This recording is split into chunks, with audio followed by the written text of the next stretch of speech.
नमस्कार दोस्तों, बहुत बहुत स्वागत है आपका इंडिया नाउ में और मैं हूं संदीप पाल। बीते हफ्ते बीएसपी सुप्रीमो मायावती ने जो एक फ़ैसला लिया वो सियासत में चर्चा का विषय बन गया। फैसला था आकाश आनंद को पार्टी के सभी पदों से हटाना, सभी जिम्मेदारियों को उनसे वापस ले जाना, फिर चाहे वो नेशनल कोऑर्डिनेटर का पद हो, पार्टी के उत्तराधिकारी का पद हो या फिर स्टार प्रचारक का पद हो, ये सभी पद मायावती ने उनसे वापस ले लिए। जिसके बाद चर्चा उठने लगी कि क्या आकाश आनंद की जो सियासी उड़ान उन्होंने भरी थी उस पर ब्रेक लग जाएगा, क्या आकाश आनंद का सियासी भविष्य अब खतरे में पड़ जाएगा और क्या आकाश आनंद के सियासी भविष्य को लेकर अब क्या संभावना है। बहुत से लोग अभी भी यही सोच रहे हैं कि आकाश आनंद के पॉलिटिकल करियर पर ग्रहण लग गया है, मायावती ने उनको बैकफुट पर धकेल दिया, लेकिन ऐसा है नहीं। मायावती ने ये फैसला क्यों लिया, इस फैसले की वजह क्या है और भविष्य के लिए आकाश आनंद के लिए मायावती ने क्या रणनीति बनाई है, क्या प्लान बनाया है, वो सब हम आपको इस वीडियो में बताएंगे। दरअसल 6 अप्रैल को आकाश आनंद ने नगीना लोकसभा सीट से अपने चुनाव प्रचार का आगाज़ किया, धुआंधार चुनाव प्रचार किया। उसके बाद जैसे जैसे वो रैलियां करते गए एक के बाद एक, उनकी भाषा शैली और ज़्यादा आक्रामक हो गई और उनके निशाने पर बीजेपी, सपा, कांग्रेस समेत विरोधी दल रहते थे। सबसे ज़्यादा अटैकिंग रवैया उनका बीजेपी के खिलाफ था, योगी सरकार के खिलाफ था, मोदी सरकार की नीतियों के खिलाफ था और एक एक करके उन्होंने मोदी सरकार की कई नीतियों के लूप पोल बताए और आक्रामक अंदाज में हमला भी बोला, जिसके चलते सीतापुर की रैली में उन पर बीजेपी ने एफआईआर करा दी। एफआईआर इस विषय को लेकर हुई थी कि आकाश आनंद ने यूपी सरकार को आतंकियों की सरकार करार दिया था, तालिबानी सरकार बता दिया था, अफगानिस्तान जैसी सरकार बता दिया था, जिसके बाद बीजेपी ने उनके खिलाफ एफआईआर कराई। इस एफआईआर होने के कुछ दिन बाद बमुश्किल 48 घंटे के अंदर पहले मायावती ने उनकी सभी चुनावी रैलियों को रद्द कर दिया, सभी चुनावी कार्यक्रम पर ब्रेक लगा दिया, यूपी में उनकी रैलियों पर ब्रेक लग गया और फिर इस फैसले के महज कुछ दिन बाद उन्होंने आकाश आनंद से सभी जिम्मेदारियां वापस ले ली। चुनाव से कुछ ही दिन पहले आकाश आनंद को मायावती ने पार्टी का उत्तराधिकारी बनाया था, नेशनल कोऑर्डिनेटर बनाया था और जो 50 लोगों की स्टार प्रचारक की सूची जारी हुई थी उसमें भी स्टार कैंपेनर के तौर पर आकाश आनंद का नाम था। अब जब इतना सब हो गया पार्टी में, तब सवाल खड़े हुए कि आखिर आकाश आनंद को बैकफुट पर क्यों धकेला गया। जो इतनी आक्रामक रैलियां कर रहे थे, जिनके साथ भारी तादाद में यूथ जुड़ रहे थे, समर्थक जुड़ रहे थे, सपोर्टर जुड़ रहे थे और उनकी रैलियों में भीड़ उमड़ रही थी और उनका अंदाज भी लोगों को भा रहा था। देश की मीडिया को भी वो अट्रैक्ट कर रहे थे, देश की मीडिया के वो हॉट टॉपिक बन गए थे, लेकिन अचानक मायावती ने उनको पीछे खींच लिया।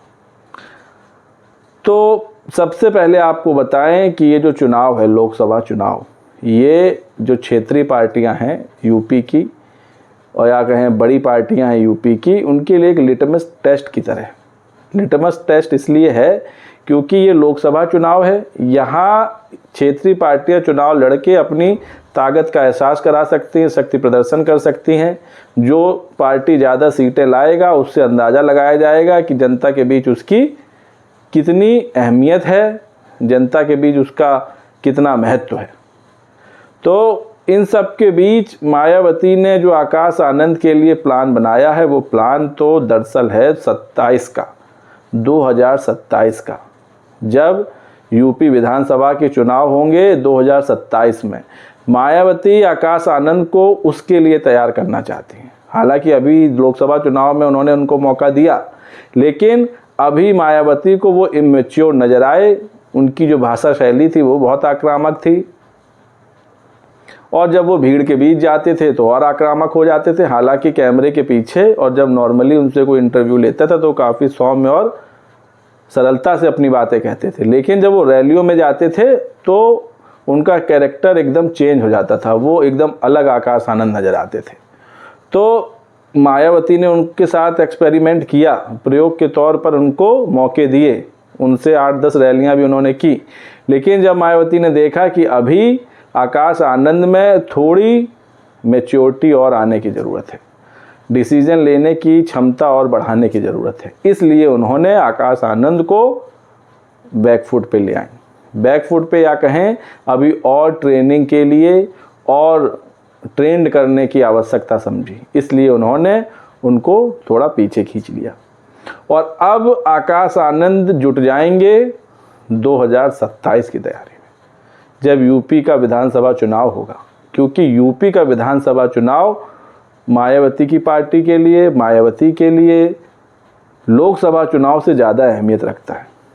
क्योंकि यूपी का विधानसभा चुनाव जब होगा तो उसमें पार्टी अलग ताकत से उतरेगी, उसके मुद्दे अलग होते हैं। लोकसभा चुनाव के मुद्दे और विधानसभा चुनाव में मुद्दे बदल जाते हैं।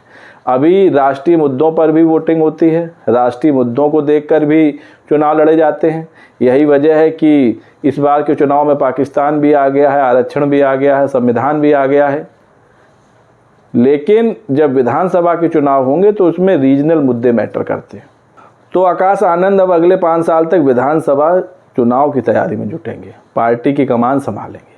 और आप देखेंगे कि बहुत जल्द आकाश आनंद के लिए फिर से एक बड़ा ऐलान होगा पार्टी की तरफ से, मायावती की तरफ से, कि उनको 2027 की कमान सौंप दी जाएगी इस चुनाव के बाद। जैसे ही लोकसभा चुनाव ख़त्म होगा, जैसे ही इसके नतीजे आएंगे, जो रिजल्ट आएगा, उसके बाद पार्टी ये फैसला लेगी और उनको विधानसभा चुनाव की जिम्मेदारी सौंप दी जाएगी। क्योंकि अभी महज आकाश आनंद की उम्र भी ज़्यादा नहीं है, 30 साल की उम्र है। 30 साल की उम्र में सियासी तजुर्बे हासिल करना बहुत कठिन होता है, तो ये वक्त के साथ पता चलता है।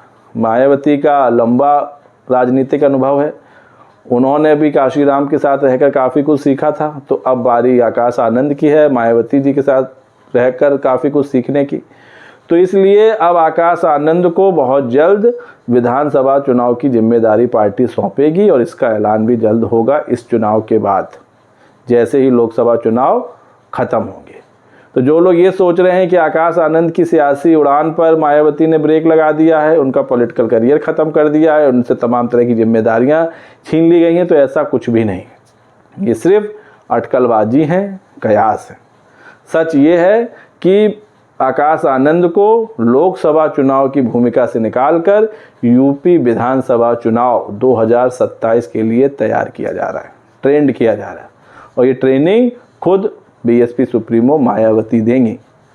इसलिए उन्होंने एक प्रयोग के तौर पर ज़रूर आकाश आनंद को लोकसभा चुनाव में उतारा, रैलियां करवाईं, चुनावी सभाएं करवाईं। लेकिन जब उनको लगा कि अभी और आकाश आनंद को ट्रेंड होने की ज़रूरत है, और ज़्यादा मैच्योर होने की ज़रूरत है, और ज़्यादा समझदार होने की ज़रूरत है, तो उन्होंने उनको वापस बुला लिया और अब नए सिरे से उनको जिम्मेदारी दी जाएगी। तो आकाश आनंद बहुत जल्द बीएसपी के उत्तराधिकारी फिर बनेंगे, लेकिन इस बार टास्क बदला रहेगा। इस बार उनका उत्तरदायित्व अलग रहेगा, लोकसभा चुनाव नहीं बल्कि विधानसभा चुनाव रहेंगे। तो दोस्तों, आपका इस वीडियो पर क्या कहना है? क्या आपको लगता है कि यूपी विधानसभा चुनाव की जिम्मेदारी आकाश आनंद को देनी चाहिए? जिस तरह से उनका प्रयास रहा, जिस तरह की उन्होंने आक्रामकता के साथ पार्टी की विचारधारा को लोगों के सामने रखा। अपनी राय कमेंट्स करके दें। वीडियो पसंद आया हो तो चैनल को लाइक, शेयर और सब्सक्राइब करना ना भूलें।